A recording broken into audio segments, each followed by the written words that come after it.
Ever since 2 years ago when I really got into the PC building scene, I was adamant about having an unlockable processor because I was becoming increasingly aware of what overclocking was and wanted to get into it when I got confident enough to try it. So my rationale at the time, and still now is it's better to have it and not need it than to need it and not have it. Which brings me into the situation I find myself currently in. Can a lockable processor, which gives you extremely limited control on modifying the processor performance metrics, be as good for gaming as an unlockable one?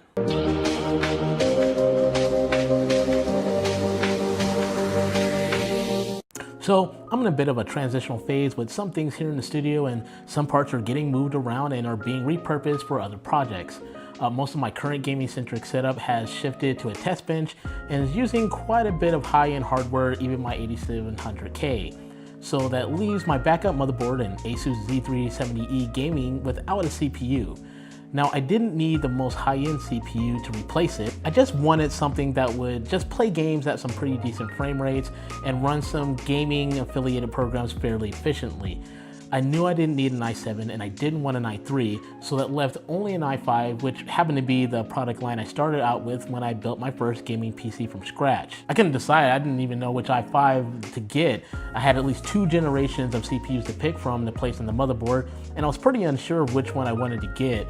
I came across a new CPU I haven't heard of, the i5-9400F, one of Intel's new CPUs without integrated graphics. I wound up settling on a 9th gen CPU, but I didn't immediately snag the 9400F.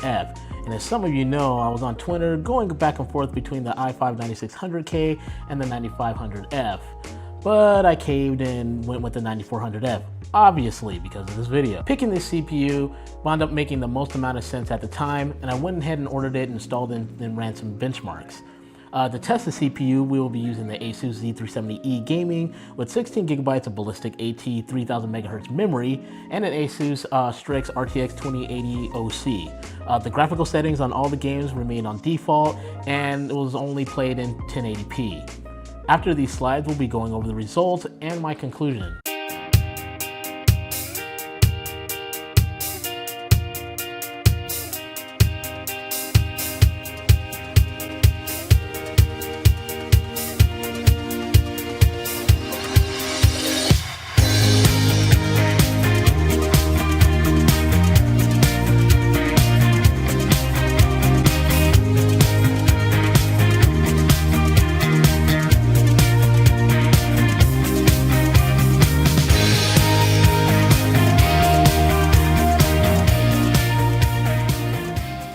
Hot diggity fo shiggity, these numbers were really good. I knew the FPS was going to be decent, but I didn't think it would shatter my expectations for a 6-core 6-thread lock SKU. And all this was done on stock configurations. Kind of. Now, there's a couple of workarounds that you can use to extrude more performance from a locked Intel CPU. One of the most notable exceptions is RAM overclocking, which I didn't do here. No XMP profile, and it was only clocked at 2666 MHz, just a little bit below of the rated speed on the kit.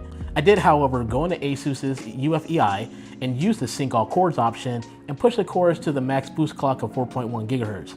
And as you saw from the results, it did just fine. This CPU is a great value for an Intel CPU if you were going to use it strictly for gaming. I'm pretty sure if you wanted to tinker around a little further than I did, you might possibly get even better results. Now, at the time of filming this video, the CPU can be had for about $169 on Newegg and similar prices at the usual suspects such as B&H, Amazon, and some other outlets. Now, this isn't to say this is the best option at this price point, because it isn't. AMD has strong offerings around this price, and it gives no real advantage to jump ship if you already have an AIM-4 based platform. But if you're rocking an 8th or 9th gen motherboard and have a Celeron or Pentium processor, this is a pretty reasonable upgrade with more than satisfactory results. And the best part is you don't need a high-end motherboard to run the CPU. But it might handicap the sync all core option or limit the range in which you can select default RAM speed. Now, the only other thing is I haven't delved into any other board manufacturers such as like Gigabyte, MSI, ASRock, and the like, and I'm not sure if they have a sync all core option as in like Asus does. So just, don't take my word for it. You guys might have to do some digging to see if any of these other motherboards offer similar options. So take that into consideration if you're upgrading and want to stay with Intel, or you're just getting started and you decided to go with an Intel platform.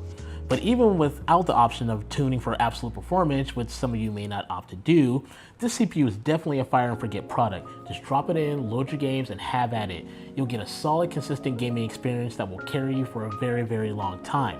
If you liked the video today, just go ahead and give it a thumbs up. If you didn't like the video, go ahead and give it a thumbs down. Don't forget to hit that subscribe button, the little bell notification, let you know when the next video will be coming out on the channel. And as always, guys, be awesome, be heavy. We'll see you on the next one.